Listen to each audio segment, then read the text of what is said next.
morning, happy Friday, and welcome to the Pitch Strike Chronicles. I'm Uncle Tats. I'm here with Rob Donald. Joining us today is Mazza from the 4 Train Express. How is everybody doing on this Friday? How is everybody's week? It is what it is. It's another week. Yeah. So, want to also say good morning to everybody that is hanging out with us in the chat. We got FL Diver, Frederick. How is it going? Strike Zone, my guy. We got Joan. Good morning, Joan. We got Jonathan in here. I know he's in here somewhere. We've got Medina.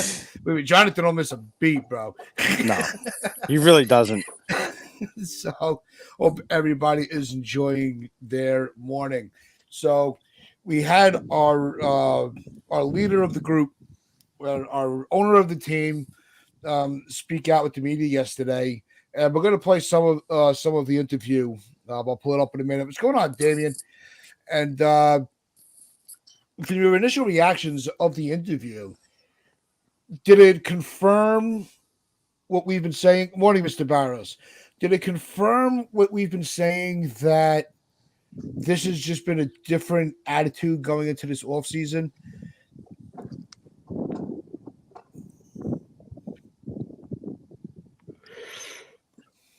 Yeah. I like his, they should be mad, right? Because last year was such a disaster. It was such a terrible season. You want them to say that they're proving something or trying to prove something. I truly believe this team would have went to the playoffs if there wasn't the freak injuries. But now they have something to prove. They know that last year was terrible. It can't happen again. They made a lot of moves to correct the mistakes from last year. So now it's about putting it all together. But the fact that team's been working out well before spring training even started is a good sign. So we're excited for it. The team seems to be preparing well, and they're ready to go out there. And like Hal said, something to prove. They have something to prove because a lot of people are casting them aside because of what happened last year and because of the players that struggled. And a lot of those guys have chips on their shoulders. You see the way Stanton's come into camp. You see the way Rodon's come into camp. Nestor, Rizzo. These are guys that people are casting aside because of what were bad years last year, and they have something to prove. So I'm hyped up, man. Like I love everything I've been hearing since we got really the last few months after Cashman's first conference where he went off on Joel Sherman. Since then, everything's kind of been like smooth sailing. So, I mean, this team seems to be going in a much better direction than it was at this point last year. Yeah, I agree with that. I think that conference that Hal had was great. I thought he handled himself professionally. And the fact that he said that we have something to prove and that I'm tired of being embarrassed the way I was, that says something. I mean, the way that this team has carried themselves throughout this offseason, this is the most excited I've been for a Yankees team in quite some time. So, like Rob said, and I'm going to piggyback off of what he said, it made all the difference when Hal came out at the very beginning of the offseason and said, we need to do something, and we need to do it now. So, I'm very excited. Donald, how are you feeling about it? Yeah, I just want to quote this fantastic movie. White men can't jump. Right? Sometimes when you win, you really lose, and sometimes when you lose, you really win, right? We had to lose in order to wake this organization up because this organization was caught in this circle of mediocrity where they were just going around in circles, making excuses for themselves and continuing the same routine of being kind of in between. They didn't really know whether to stick or twist, so they just kind of kept, they put a little bit of money here, but then they just kind of wrote it out and left a lot of positions open, and they just weren't going anywhere. And even if they did make the playoffs, right, which I do think Aaron Judge would have gotten the second wild card, right, they would have been out in a heartbeat because that team was weak, man. We didn't have a left fielder. We didn't have depth. We didn't have much of anything. We didn't have much of anything, man. Now, you look at the opening day roster of last year, it was an absolute joke. And that's just facts. It was a joke. Like, complete joke. Josh Donaldson, and then you had Aaron Hicks kind of still in there. and we had left fielder, we had infielders playing outfield, we had IKF playing center field. It was a complete and utter joke, right? So by having such an embarrassing season, it woke the organization up because Hal Steinbrenner's like, oh shit, right? Okay, I'm putting like $297 million a year into this product, and there's about 3 or 4 positions missing, right, on the opening day roster. I mean, that's ridiculous, right? Brian Cashman, I think that woke him up a little bit too. He's like, shit, people around the league are looking at us and kind of laughing at us now. And he doesn't want that, man. He's a prideful guy. He's got multiple championship rings. Mm-hmm. He played a part in being a GM of a dynasty, even though a lot of it was Gene Michael's work, but he certainly inherited it and improved on it. So I'm not dismissing that either. He built the 2009 championship team, right? And then he helped us in the 2017 year put together a really good roster then. So he's got pride as well. And his pride was hurt. And then you've got his star, Aaron Judge, openly calling out the front office, quite openly, absolutely, very transparently, like, yeah, I don't know really what they're doing. All that is going to wake this organization up. And they've come out in this offseason, and they have been fire. I'm absolutely delighted with it. And this is the most optimistic I've been since 2018. I'm just going to use something. About it. This is the most optimistic I've been since 2018. Like, I'm going to use your term, Donald. I like the accountability, and I like the accountability, my guy. It's just they're talking like, right, we've got something to prove, and Hal's talking about this. This team needs to get better. And they have to win. Cashman's like, we have to win. Aaron Boone's like, we have to win. I like that, and they're showing it. And I also really like the chemistry. I'm getting good vibes from the chemistry already early in camp. So I just see a little bit of a change. And sometimes you need to be embarrassed in order for you to be woken up and go, right, okay, things need to change here. And I'm going to use Donald's term of directionless, because that's what we were last year. Directionless. Oh, absolutely. No, and real quick, we got 33 people in the chat already. Good morning, everybody. Thanks for spending your morning with us on this Friday. If you haven't already, hit that like button for us. It really helps out with the algorithm. That little heart on the bottom corner, tap the shit out of that too. If you are new to the channel, please hope you're enjoying it and you subscribe. Want to shout out one guy it's new to the chat. Welcome, Norman Soto from Puerto Rico. Go Yankees, number 28. Sign Snell now. Look, we're going to get into the Snell stuff and how these rumors just keep circulating, and nobody seems to know what the hell's going on. Nobody wants to commit to one direction or another. We also have new into the chat that just came in. We got OG the Real. Welcome to the Pitchlight Chronicles. Hope you are enjoying the content and the discussion. So I'm going to be pulling up the interview with Hal. We'll hear it from the man himself. Let's see what he has to say. Obviously, Oakley Tucker, good morning. Good morning. I also know that Lynn is in the chat. Good morning to Lynn. Brad, the OG critic of mine. Thanks. Mello, what's going on, Mello? How you been? Haven't seen you in a while. But let's get to some of these comments from Hal and see exactly what we're talking about as far as the optimism. Who? Hail to the Chief. Hail to the Chief. You've been out on the field quite a few times here at the start of things. I know we're still early here in spring training, but what's your first impression of this 2024 squad so far?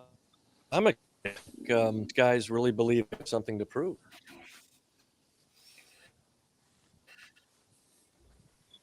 What's going on with this stream? Why is it not working? We're at the Himes complex.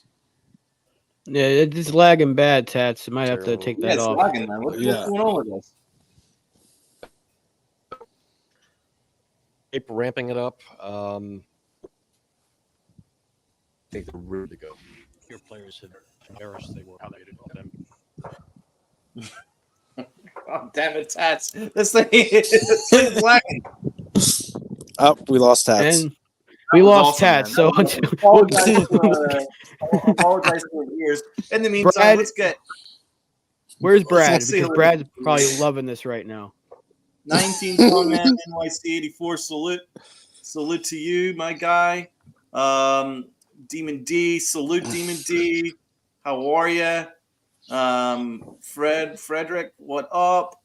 We got Spence, what up? Oakley, what up? It's really good to see everybody in the chat here and some people that we haven't seen before, which is awesome too.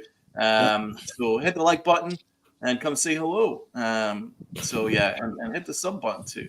So Rob, what do you make of Hal's kind of positivity? Do you think he's turned over a new leaf and is going to channel his inner dad? I don't think he has to. He never had to be like his dad, and I don't like that people for years were saying the guy didn't care. You don't put in nearly $300 million every year to something you don't care about. You know, a lot of people are going to tell you that he didn't want to win. He only cared about going to the playoffs, and that was perfectly fine to him. No, because he knows if you go to the playoffs and if you win in the playoffs, that gives you more games to play and you're going to make more money. It's simple as that. He's a businessman. He also cares about this team because the further you go, the more money you make. It's a pretty simple thing. Anyone who would run a team would know that. So obviously you want to win more than anything. And this year, though, I think he kind of had a little bit of a wake-up call because maybe he was getting too comfortable with just getting there. But the fact that he knew how bad last year was. He saw the empty seats. He heard the booing. He heard all that stuff. And he knew that he had to do something. So I love it. I love the fact that he's taken control of this thing. Look, he's the guy that has to run the show. And I'm defending him. I've defended him on this show, and he doesn't have to exactly Elliot doesn't have to resemble his father, but he can take a few pages out of his book if he wanted to. If for instance, let's say they do go get a Blake Snell, that'd be a George Steinbrenner thing. Like, screw the money. I'm getting this guy. He's still available. Let me go make this move right now. That's a George move right there. We'll see if he goes and does that, but he's done everything he can. Now it's all about the team putting together the product we expect them to put together. So, Uncle T, have you got? Yeah, it told me it told me to continue streaming, create a YouTube account. Like, Oh, that's fantastic. you got like Spencer said, sometimes technology just is not your friend. But no, it's look. I think when he used the word embarrassment, because we had said right going into the offseason, he should be embarrassed about how this team finished the season. He should be embarrassed of the way we had to juggle the roster to put a Gold Glove third baseman in center field. That should be embarrassing. And so I think it's a good thing that he's using that word. I 100% agree. Now, I do have a clip of our man talking about pitching. Let's have a listen to our chief talking about our pitching situation. Whether it's bullpen or start.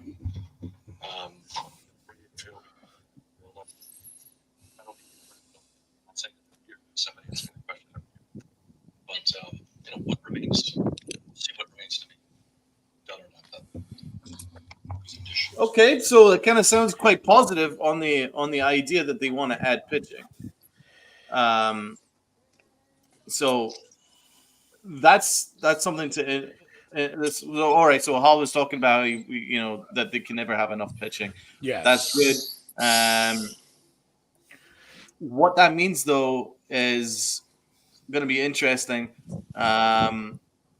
It's not going to be Blake Snell though. No, it ain't going to be Blake Snell, I'm afraid. So Bob Clappish was talking, and he says that the talks are dead. There's nothing at all there. Heard that.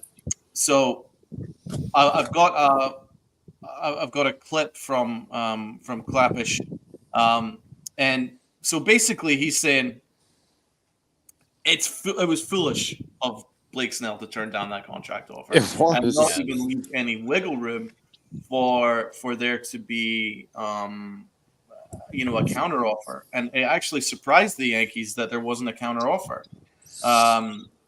So that was kind of shocking because apparently the Yankees left room there for there to be a counter offer and to discuss this deal if they could make it happen.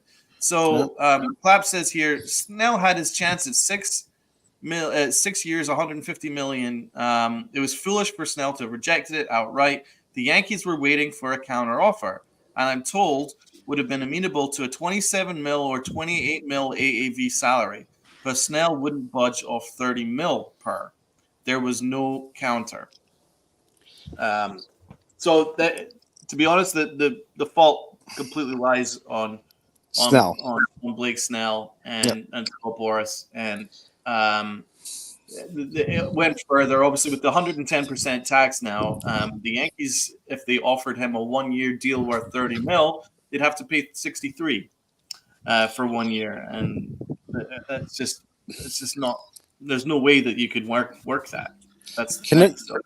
Can I pose a question here on this? Because it's a good point, Donald, that you said that you're surprised that he didn't even counter it.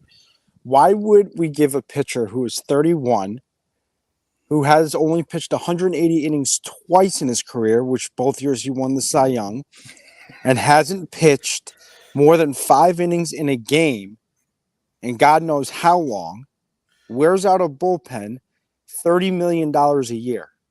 Why would we do that? I think the offer of 6 for 150 was more than a fair offer to give him.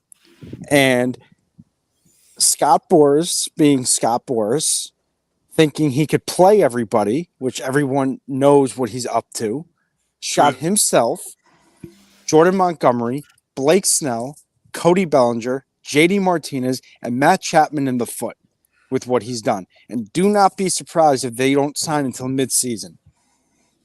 Wow. Mid-season? Mid-season? I don't know about. I could see late in the spring, but not. I think they'll all find a home by opening night. If Scott Boras doesn't move off his asking prices, I doubt it. I wouldn't be surprised. Yeah, but you know what? Scott Boras works for them. You know, these players got to open their freaking mouth already and be like, dude, I know you're trying to do what's best for me, and I appreciate it. That's what I'm paying you for. But if you don't get me work, I can't pay you. Yeah. Well, that's a good point. I mean, come on now. A very good point. But it was interesting because I listened to the K show, and K speaks to Boras quite often. And Of course he does. And he asked Boras why he doesn't represent commentators and announcers and things like that. And Boras said, well, first of all, y'all would need to know the contracts of every single announcer in the entire industry, and that stuff is private. So that's one thing. But second of all, Boras said if he told Kay to walk away, he has to walk away. That's the thing. So that's the way that Boras represents. He tells his clients to walk away; they have to walk away. Why? That's just that's the price of doing business with Boras. Boras is the way the Boras does negotiations. It's the way that he, it's the way that if you negotiate, if it looks like you're bluffing that you're walking away, then you're not really going to get the deal that you're looking for. So he does have his clients walk away if he doesn't like the offer, and that's what's happened here. That's exactly what's happened here. That's exactly right. That's exactly what happened here. The Yankees offered 6 years, 150 mil, and left room for there to be a counter offer, and there was no counter offer. Right? That means that Blake Snell was told to walk away, and he's walked away. It was foolish, and now we're paying the price. Now he's not going to get anywhere near 6 years, 150 mil. No. I'll take that to the bank. I'll take that to the frickin' bank. And I can tell you now, the fact that Boris asked for 9 years and $270 million for Blake Snell It's is asinine. It is asinine. But that's because of the Yamamoto contract. The Yamamoto contract exploded the industry. I don't care about the Yamamoto contract because he's unproven. So the fact that he got that is still surprising. But it all ties in though, because Boris is looking at it going, well, Blake Snell, he's won 2 Cy Youngs. He's just come off a Cy Young. There's every reason to get similar to what Yamamoto got. So that's why that contract has had reverberations around the league. That's just the situation that we're in. It's true. But the thing is, the rest of the market just went, no, absolutely not. It's ridiculous. Yamamoto's an outlier, and we're not going to jump into those waters anymore. And that's what's happened. The market's dead. And another aspect is, Cashman actually said it on Talking Yanks that it surprised people around the league how long it took for Yamamoto to take the Dodgers deal. It was a very slow process. They thought it was going to be done not long after the winter meetings, but it took another couple of weeks, and it slowed everything down, and it's just moved everything forward, and that's where we're at. It's true. That's the other thing. Snell's 31. So the fact that Boris is I get it. The Yamamoto contract blew everything out of the water. It kind of set that ball rolling, and I get it. He's coming off his second Cy Young. I'm not taking that away from Snell. But the fact that he hasn't pitched more than 180 innings in a season and doesn't go deep into games does not mean you are worth $270 million. I don't care that you won 2 Cy Youngs. If you can't pitch me deep into games and you're going to burn my bullpen out by the middle of the season, I don't want to pay you $270 million. Yeah, it's like this comment here. And even further than that would be $63 million for 1 year. Now that we're over the cap, so no one's worth that. Yeah, but we heard Steinbrenner, Hal. He's not worried about the tax. He already said it. He said it deep, further into the interview. Yeah, that. Yeah, they reached that threshold. He's like, but we started at 250 as our payroll going into the offseason, so we knew we were going to go over. And if the pieces, and then to paraphrase what he was saying, if the pieces are right, it's worth the money because they want to start winning again. They want to get into the playoffs. And he brought up how the structure of the playoffs is right now that, just get in the playoffs because like we saw last postseason, as long as you get in, you have a shot. Yeah. And I hate that where they're right with him and Cashman, it is turning into a crapshoot, right? Because he goes, look, the teams that were expected to win would bounce in the first round because you never know. But if you're not in the postseason, you don't have a chance to win it. So his goal was to get back into that mix, And the other thing, and FL Diver brought it up, and it's a great point, that the Phillies actually had the highest over for Yoshi. Which goes to show it did not matter. Yeah, and I saw that in a few places. It didn't say what the contract was, but the Phillies actually gave him the biggest offer, and he still went to the Dodgers. Yeah. So it did not matter. Let's start with the, Hal should have, tried one more time. It didn't matter. It wasn't going to matter. $1 billion, he wasn't coming. It wasn't going to matter. It didn't, because from the get-go, if you're going to sit there and say that I'm going to turn down the Phillies offer and still go to the Dodgers, that says that you already knew where you wanted to go, and that was LA. So let's stop playing that fiddle. And even further than that, the Yankees actually finished runners-up, not the Phillies. He was never going to go to Philadelphia. The Yankees were the bridesmaids in this situation, but it doesn't matter. It was the Dodgers all the way. He wanted to go to the West Coast, and that's fine.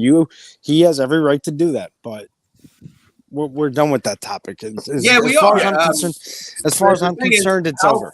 Yeah, it is completely. And I'm kind of done with it anyway. Like, I really don't care what he does.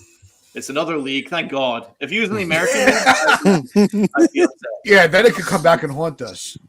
Rob, let's get your 2 cents into it.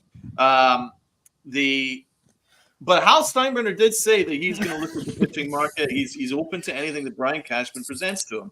But he didn't dismiss it might be a bullpen move. He says we're still looking at possibly starting rotation or a bullpen move. I can see that. Yeah, they ain't done though. And Cashman even said that the pencils are not down. So once the pencils are down, that's how we know that they're done. But he said the pencils aren't down, and if a move happens, more than likely, I think it'll be a bullpen piece. And then I think if they're, right there at the cusp that they need another piece to put them over, I think they'll make a couple moves at the deadline to get those pieces to get them over that hump. Yeah. Rob, the floor is yours. I just want to get me a pitcher, whether it's Snell or a trade for Cease, or if it's Bieber at this point. I get me another arm. If they're not sure about the health of certain players like Cortez, there's still a little bit of question marks about that. But so far, so good in the spring. But again, until, like you've been saying all this time, Tats, until these guys are elsewhere, they're available. Until Blake Snell signs somewhere, he should be considered available. I don't care what Clappish has to say because there's too many other reports saying otherwise. Clappish can say one thing, Feinsand will say another. So this just goes to show you I'm not trusting any reporter this offseason unless it's Jeff Passan, because even Curry has been a little bit wrong so far this offseason. So no one really knows anything, and anything could happen at any point. I'll mention him right now. Go get Edward Cabrera. There you go, Anthony. And that one's for Brad too. If you want to go get him, go get him. If you want to get Luzardo. So there's so many options out there. If they want to add to it, they can. And the fact that Hal is talking about the payroll not being like there's a limit, even I'm sure there's a limit, but if you want to go get somebody, go get somebody. We'll see though if they have to. And again, is that Blake Snell? Is that Cabrera? Is that one of those guys from Seattle? Is that Cease? We'll see. But he also mentioned that he's reluctant to trade some of their top guys like Warren, Hampton, and Jones. So that kind of takes Cease out of the equation. And Miami as well just got Tim Anderson. So, yeah, FJ. So I don't know where that leaves us. I don't know what they're going to do. I don't know what the Marlins – I don't like Tim Anderson as their shortstop, I'll tell you that much. But it's only for 1 year. Yeah, so I don't think the Miami trade market is closed for us. I really don't. Because like you just said, it's 1 year. If we give them a guy like a Peraza, then you don't have to play him this year. So, it's where you can platoon him with Tim Anderson and give the veteran the days off. Or third base at dive. A good point. So I'm not closing the book on Miami yet. I still think that's a possibility. Yeah, I agree with that. I also think that if we're going to talk about Cease, the White Sox needs to come back to reality or kick rocks because they're not getting. And if they hold on to, here's the thing: if they hold on to Cease to the trade deadline, which it sounds like they're going to, they're not going to get half of what they wanted now at the deadline than what they would have gotten now. So if we were to give them, Pereira and a couple of other prospects, they're probably not even going to get half of that because now everyone sees what Cease's numbers are for 24, and then they may be like, well, is he really worth what they're asking? Or, yeah, he is worth what they're asking. So I think the White Sox shot themselves in the foot too. Honestly, if you want to go down that road, I think they shot themselves in the foot just as badly as any other team in the majors. I don't think so because they got 2 years of him, so they could wait till next year if they wanted to and still get a decent haul for him because he'd be a rental. But if he has a really good year, which I think he's going to be a lot better this year, his stock's going to go up and you're going to get a good return for him, even if it's comparable to what Milwaukee got for Burns. That's still 2 players for the price of a rental. And the White Sox should move him. I agree. They should look to move him now, and maybe you lower your asking price, but you should be asking for a lot, especially in this market. 2 years of control for a good starting pitcher making nothing compared to what these other guys are getting signed for. I mean, Giolito's making double of what Cease is making. So yeah, you ask for a lot for a pitcher of that stature. Whether or not teams are going to give it to them, that's the other question. And clearly they won't because they haven't traded him yet. And they could wait. They could wait till the deadline and still get a good return. A year and a half of Cease is fine. especially if he's pitching better, because then his contract's going to be cheaper. So that'll help the luxury tax situation. And you'll know if he's a much better pitcher this year or if he's struggling again. I love this comment. By the way, what happened to Tim Anderson, man? Like for 4 straight years, he was batting well over 300. He had a couple of years where he was batting 330, and then it just dropped like bang, like a freaking stone in the water down to 245. And he used to hit like 17 home runs. They hit 1 last year. What's happened to this guy? Well, it's the law of baseball average. You know, it's the pitchers adjust to the hitters adjust to the pitchers. If one party is not adjusting, then that's how you have the fall off. Yep. It's a game of adjustments. And if players aren't going to adjust because they've had success so many years in a row, Mazda, I'm going to put yourself on mute because there's wind. Thank you. I can't hear myself. If you're not going to make the adjustment, then what's the point of being a professional? You're supposed to be able to make those adjustments and let everybody else catch up to you again. We saw that, for me, it really came into fruition with the adjustments. Nobody did it better than Sabathia. Like, he knew everything was falling off, and he made the adjustments in his delivery and his mechanics and was able to stay a very relevant pitcher till the end of his contract. So, and I know we used to catch a lot of shit, for all the other stuff, but he was solid. And these players have to adjust. That's just the way it is. Torres was not, hasn't really been able to do it. Like, he shows glimpses of it, but for the most part, you're not really seeing him, grab the bull by the horns and just really reestablishing himself. We saw it at the tail end because there was a big discussion on NFE stream yesterday on what to do with Torres. And it really leads me to want to get a little deeper into it. If he's able to have the second half of last year, if it carries into this year, I think he would take the qualifying offer because of his statement that he wants to remain a Yankee for life. His statement like that, how does that make you feel about him going into the season? I doubt he takes a qualifying offer because he's going to get paid. He's 20, he's going to be 27, 28 going into free agency. He's going to get a good deal. And especially if he has another year like he had the last 2, that he's had 3 straight seasons of really good play, that's going to get you paid. The thing with Bellinger, if you want to bring him up as a comparison, Bellinger had injury-prone seasons and then had 1 really good year, and he's unsigned. His asking price through the roof. Someone's going to sign Gleyber Torres. I highly doubt he comes back for 1 year. So I love that he wants to be here.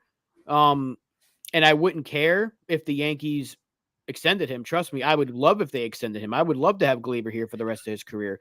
But I just don't see it happening simply because the Yankees have 175 different infielders in their system that are all close to Major League ready right now or within the next couple of years. And there's not enough places to put them.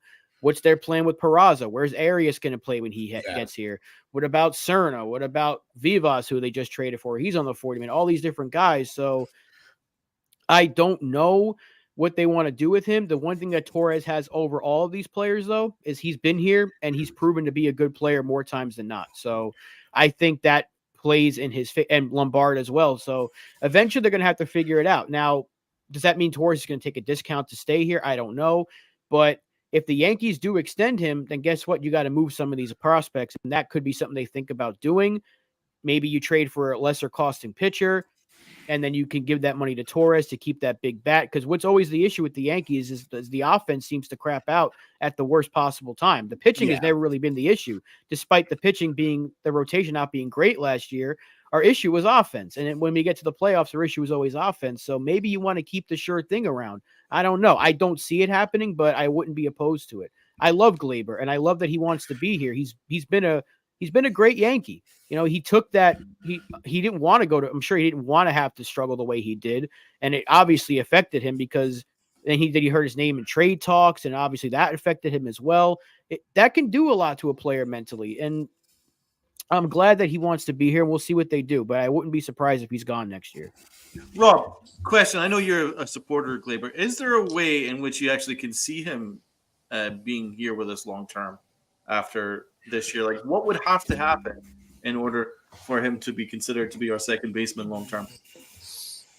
If he has a season like last year, I think you have to consider it because that's 3 straight years of really solid play. I mean, defensively, he needs to get a little bit better. But if let's say he has another 2022, good offensive numbers, his defense was really good that year.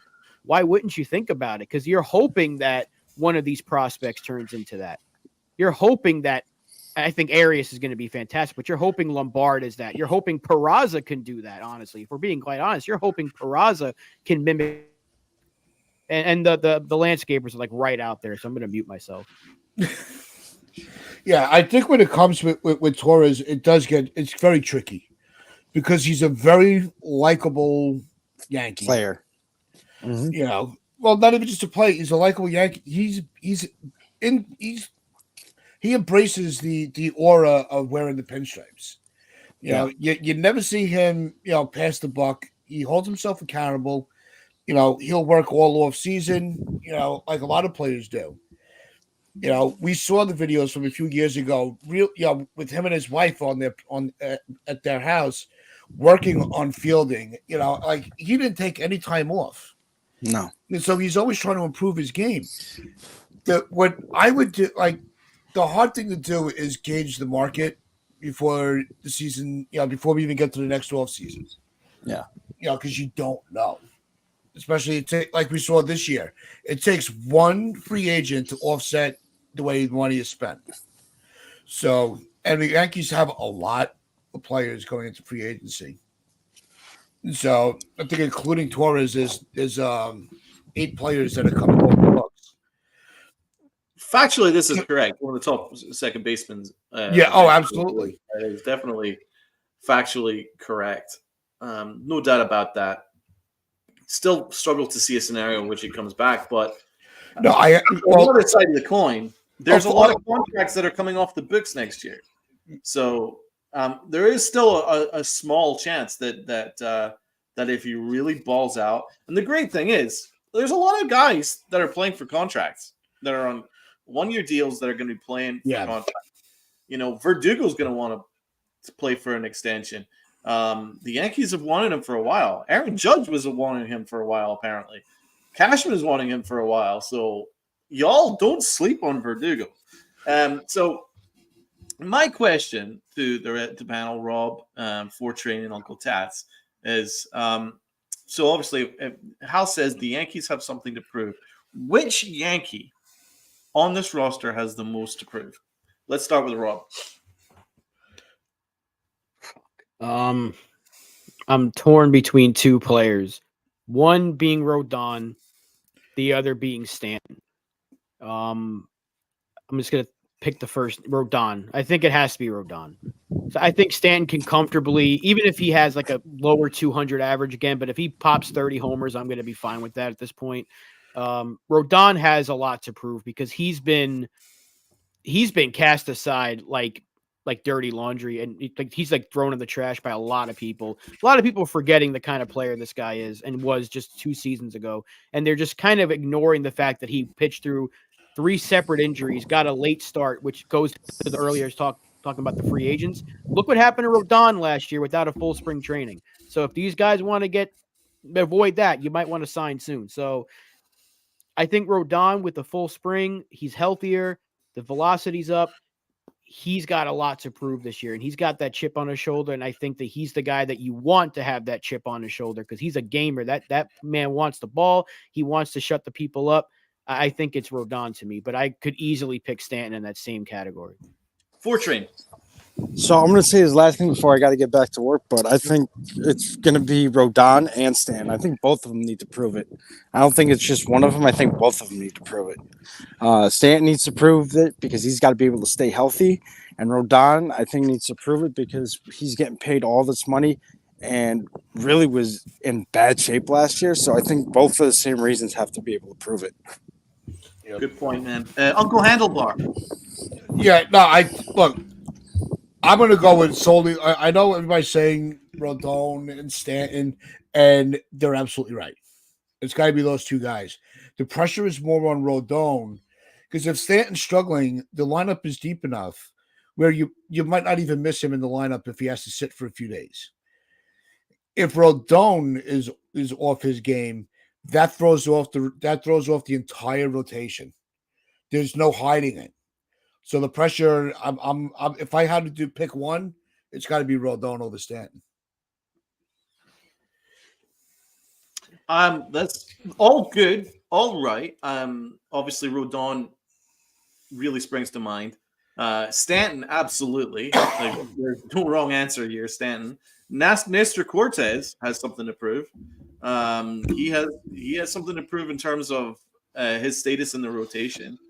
But I'm going to go with someone who one of the people who's just joined us in the chat's favorite player, DJ LeMahieu, has something to prove too. And I'm going to go with DJ on this because I like that answer. we're talking about someone who's won multiple batting championships. He's one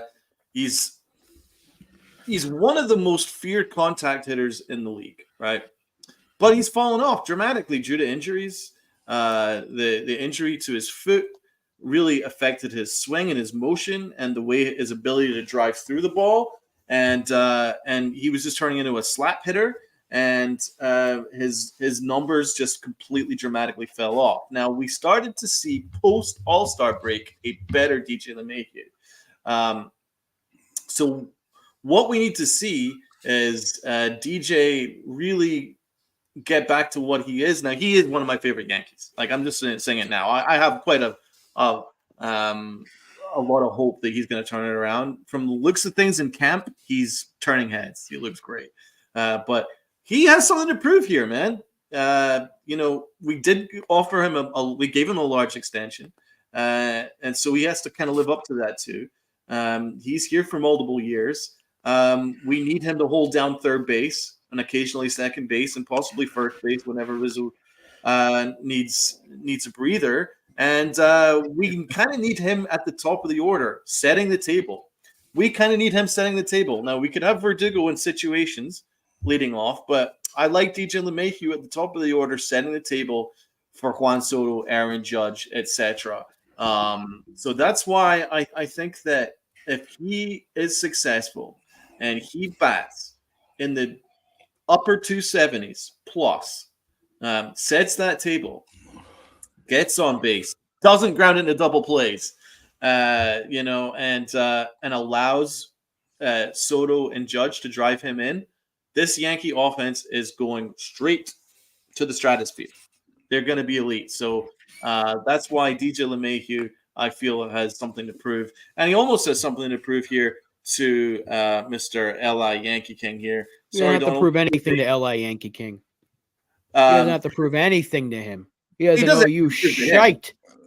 And the truth is, sorry, L.I., but DJ LeMahieu's turning heads in camp. There's headlines about it.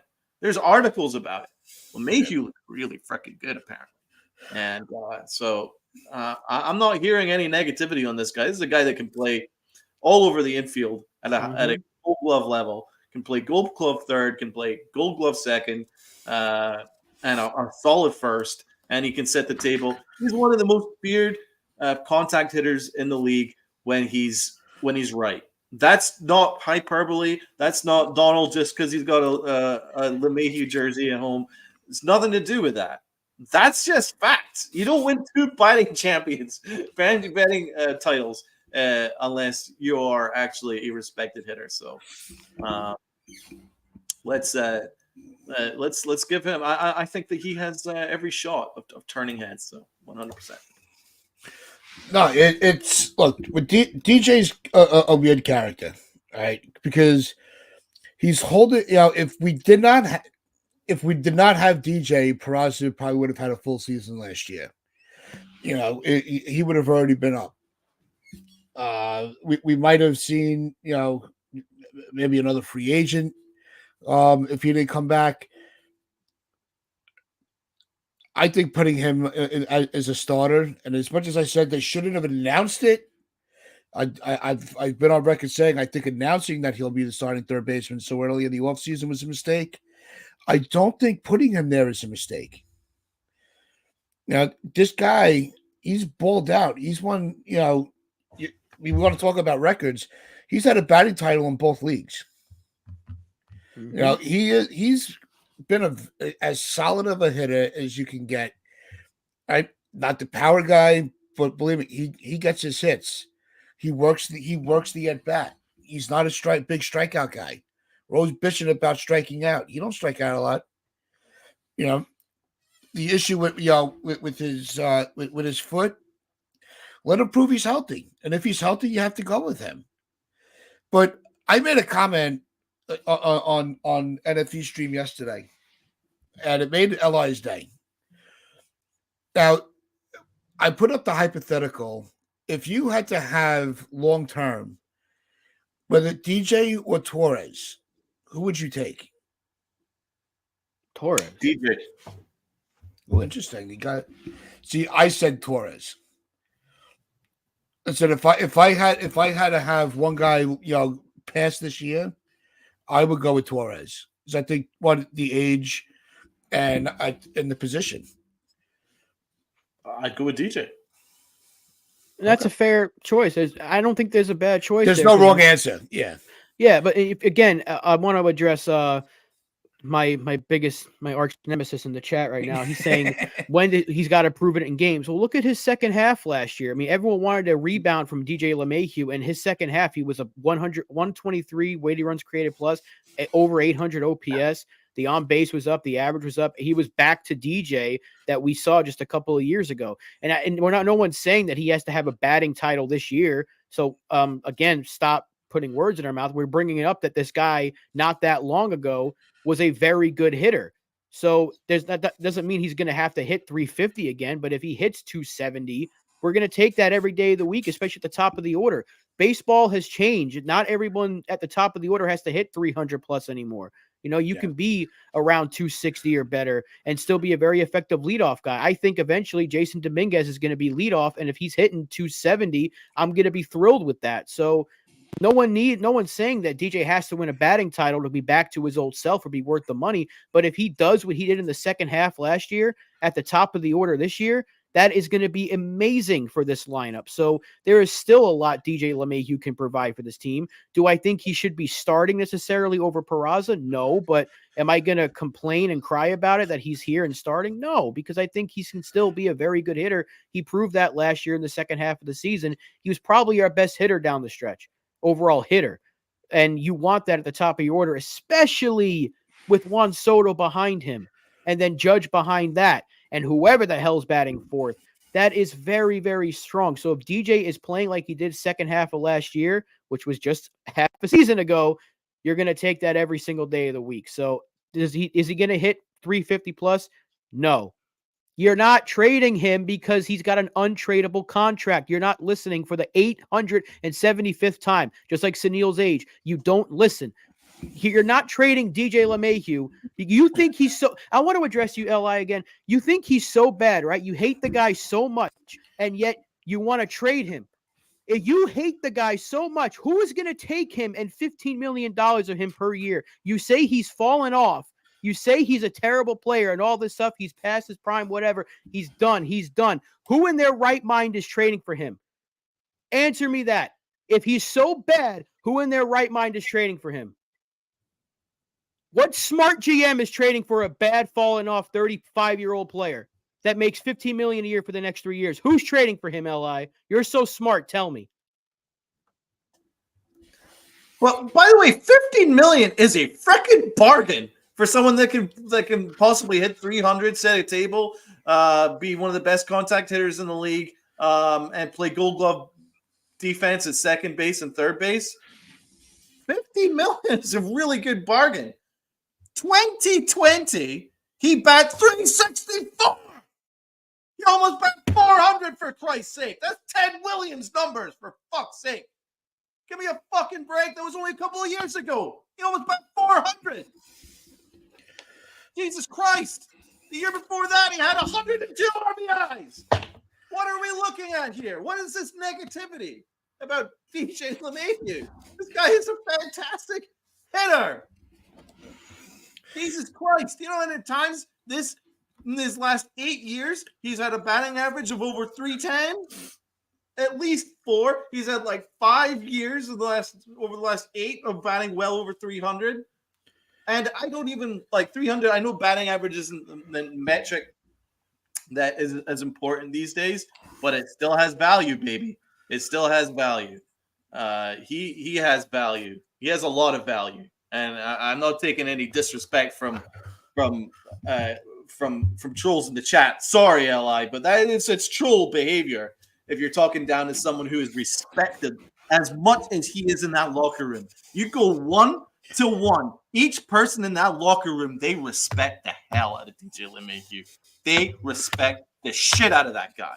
Yep. And they're not going to listen to you because you don't fucking know shit about hitting. He fucking does. I can guarantee you. How's that, Li? Now you got 2 people attacking you. That's a tag team action. We're like the Usos in here. Yeet. There you go. Look, even with Caputo's comment, he didn't want him on the Yankees when he was hitting 300 every year. Look, there are players that we don't like. We know something's better in the pipeline, and our mind goes to the fastest route to get that player involved. All right. So, who's holding it up? Right. We all wanted to see Florial get a shot, but who was in the way? Gardy. So we wanted to kick Gardy off. I think you knocked out. No. He ain't that killable. Me and Rob are cooking right there. I need to cool down a little bit. But look, here's the thing, though. A lot of people are like, oh, but he's 36 now. He was 31 back when he did that. You're telling me that just because you're older, you still can't hit at a decent clip? Like, again, just half a season ago, he was hitting 270, 800 OPS. You're going to take that. Not one of us has said, oh, because he's won a batting title in the past, he's going to do it again now. No, we're just saying he still has it in him. He still has plenty left in the tank to go out there and hit 260 or better, 270 or better. If he gives me 265 with an on base like 330, give me that. Give me that all day for a player that has at his age. Give me that, because of the guys behind him, they're going to drive him in. If he's on base more often than he's not, he's going to be driven in by Judge and Soto and Stanton. I think Stanton's going to have a really big year. So, again, we're not trying to tell you that he's going to come out here and win the batting title or he's going to hit 300 plus. No, he doesn't have to. But do what he did in the second half of last year, and he's going to be worth well more than $15 million, I can tell you that. And the guy plays his tail off, and he's played every position. You see, now you're bringing up Kyle Freeland. Go ahead. Go ahead. Trade contract for contract. Bad player for bad player. That's what smart GMs do. This is the NBA, apparently. Jesus. Well, that's how he got fucked last year when we traded Sanchez for Donaldson. Not last year, the year before. Mm-hmm.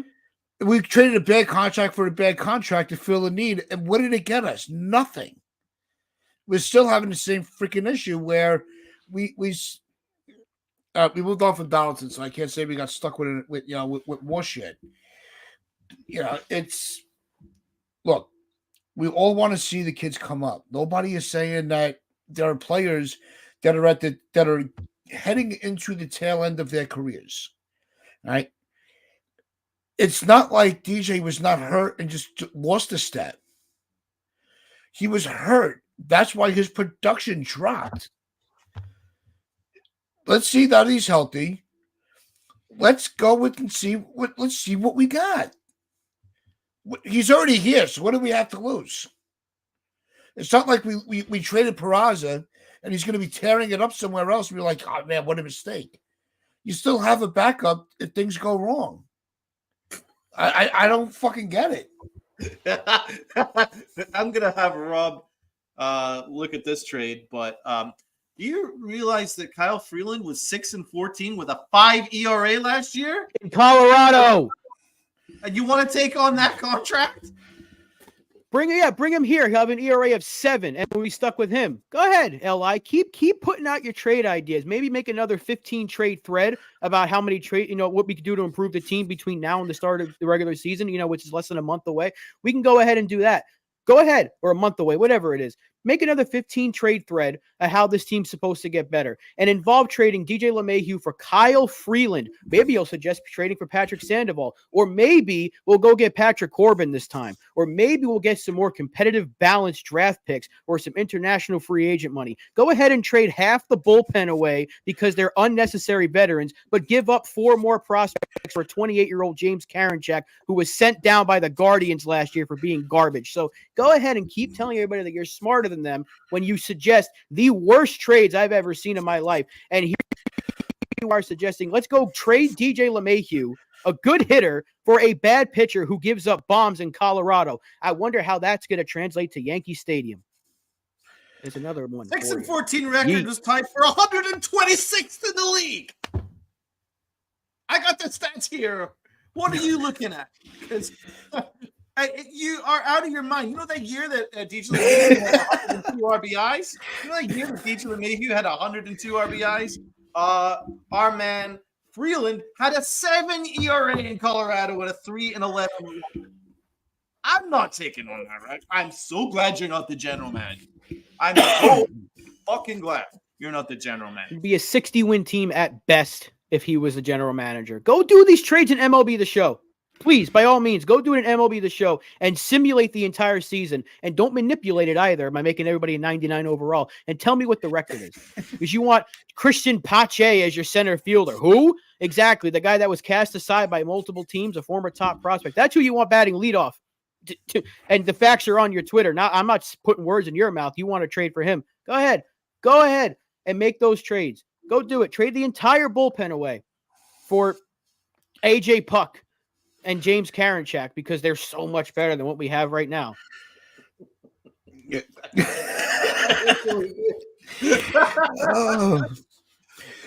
Look, cooking now. Why would we have to trade prospects for a third baseman if we're holding the spot for the prospects to play third base? That doesn't make any sense. Ironically, the one person that's making sense in the chat, along with a few other people, is fucking Caputo of all people. Shout out to Caputo, bro. TC almost 50 in the chat. And for the record, TC Steels, you got to hang out with Caputo on the chat here more often because you see a totally different side of Caputo. You almost think it's a different person. Because, like when he was saying, LI's been banned on most channels, you're talking about Pac calling the kettle black. I mean, Caputo's been kicked off almost everywhere, But, look, we go after a couple, I know we're going hard on LI. Today he deserved it. But but for the record, for people that don't know, LI is a very good friend to the show. So, yeah. And we know he's got very strong shoulders to handle it. Exactly. We're a show that if you come at us, we can come right back if you don't have the facts behind you. If you need to have something to back you up. It's sports We're all radio. for a good debate. It's like if you call up Michael Mad Dog and you can't back up what you're saying. You're gonna get eaten, but it's nothing personal. But the truth is, we love every single person that watches us on a daily basis. We've got almost 50 in the chat today. So, we love all of you guys. Gotta cut you off. Anthony Garcia, thank you for the $5 super chat. Goes, LA wanted a Chance Sisco in the future catcher for the Yankees. Mm-hmm. He currently plays for the Long Island Ducks. Fact. LI, we've got years, archives of facts that are just going to prove everything you say wrong. Everybody that you wanted to trade for, Patrick Corbin sucks. Chance Sisco is a Long Island Duck. I didn't even know that was a team. All these different players. I've seen him play. There's a reason why he's not in the major leagues. I've heard of the Oregon Ducks and the Mighty Ducks. But honestly, we do appreciate every single person that watches us. We do love all you guys. Exactly, Spencer.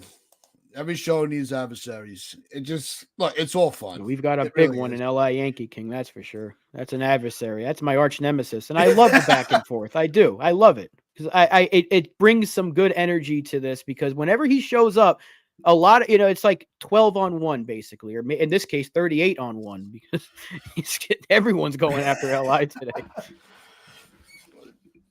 But I, Button guys, we need to even it up a little bit. If there's 50 in the chat and there's only a couple likes, come on, guys, let's go. yep, it's hit that like button. Go ahead, smack it. Believe me, you guys all know where that button is. No, it's believe me, everybody's pushing all buttons. You might as well push the like button for us at the same time. Look, to sum everything up, right? Yeah, they've been around for a while, Frederick. I go to their games. It's fun. To sum everything up with Hal, right? The fact that one, he was just as embarrassed and pissed off about not making the playoffs, right? And we all said you want him to make changes, hit him in the pocket. Well, he didn't get any money from the playoffs, right? The players were embarrassed. And when the other comment that he made was when he says, and when and the fans, we were all pissed off. We were all, and so were the fans. So he's paying attention, whether he wants to admit it or not. And he's reading the room properly. And I just have to say, and I don't say this every offseason, but Hal's doing it. He's doing his job. He's coming off like an owner that reads the room, understands the wants of his players, and is more importantly, he understands the wants of the fans. That's how you build success. Yep. Facts, man. Facts. Absolutely facts. We'll go to the next comment from Oakley. Salute, Oakley. Granted, it's very early in spring training. That being said, I can understand the Yankees taking an approach of seeing how the team is developing and doing. Make further moves as needs arise throughout the season. Salute, Oakley, very astute comment there. So thanks very much, and sub up if you haven't already done so. I think you're spot on. I think that's exactly the approach that the Yankees are going to have. And what does the panel think? I think that's what they're doing. They're going to give it if they do. Let's just say the guy is Snell because that's like the giant elephant in the room. Yeah. If they go after Snell, they might. He's got it until like the first week of March before he can get a full spring in. So maybe in another week, if Nestor has like a rough outing, or if he says that shoulder's still nagging him, which is going to fall right into Boris's lap. And it's like, well, now I guess who's calling. So. But if everything goes well, they might not have to do it. So I guess that's the approach they're taking. So they're going to keep the phones on and all that stuff. So I'm fine with it. I'm fine with the team we have now, but I'd be more than happy to add to it.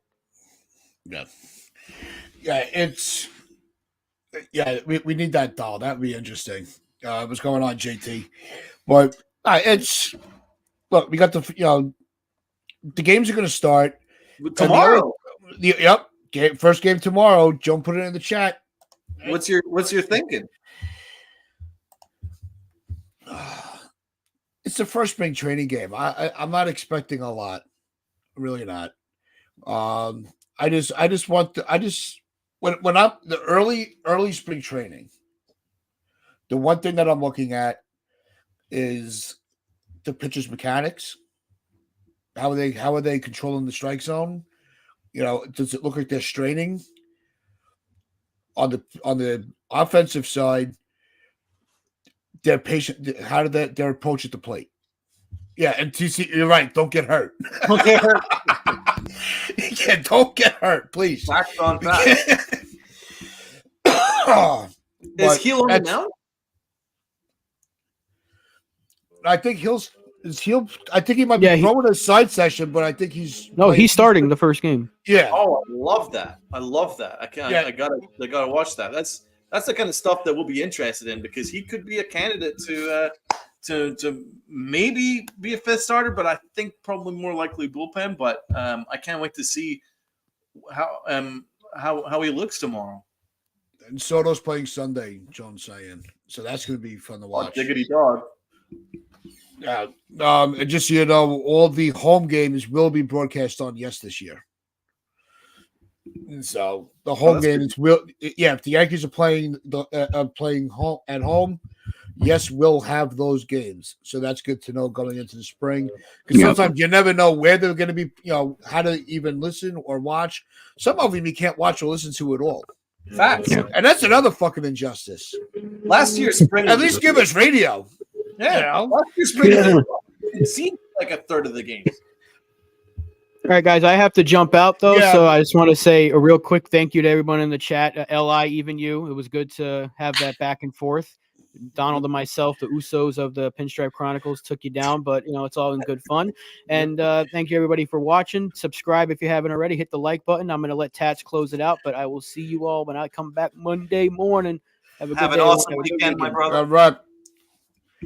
So, as you just heard, Rob, we are going to be wrapping things up. If you haven't already, hit that like button, hit that sub button, share this out with your friends, your family, the stranger on the corner. And just so you know, tomorrow, 10 p.m. on the 4 Train Express will be the next episode of Pinstripes Express with me, Mazza, and NFE. We'll be bringing you some Saturday night baseball chat. So make sure you subscribe over to the 4 Train channel if you have not already subscribed to us. It is what it is, man. It is what it is. Yes, and TC, Pete Simonetti will be doing every game. So if you are not sure where to watch, you can always go and check out NYU Underground, and Pete Simonetti does a great job calling the games. So we'll say it one more time for those that didn't hear it all the way in the back. If you haven't already, hit that like button. Right? Hit it. Share this video out. Puppy next Monday. Next Monday, John. Puppy's coming. I can't wait. Now, John and I were talking about the talk yesterday. Man's best friend. Man's best friend. Oh, this is going to be my best friend. But thanks again to already. everyone in the chat. We really do appreciate it. Everyone that watches us loyally every 3 days a week is just fantastic. So much love to you all and have a wonderful weekend. And let's go Yankees. Can't wait for tomorrow. Can't wait to see how Heel does. Maybe Heel makes a run at the 5th spot. We'll see what happens, but we'll be sure to talk about it. Yep. And like I always say, wear your pinstripes of pride and play hard.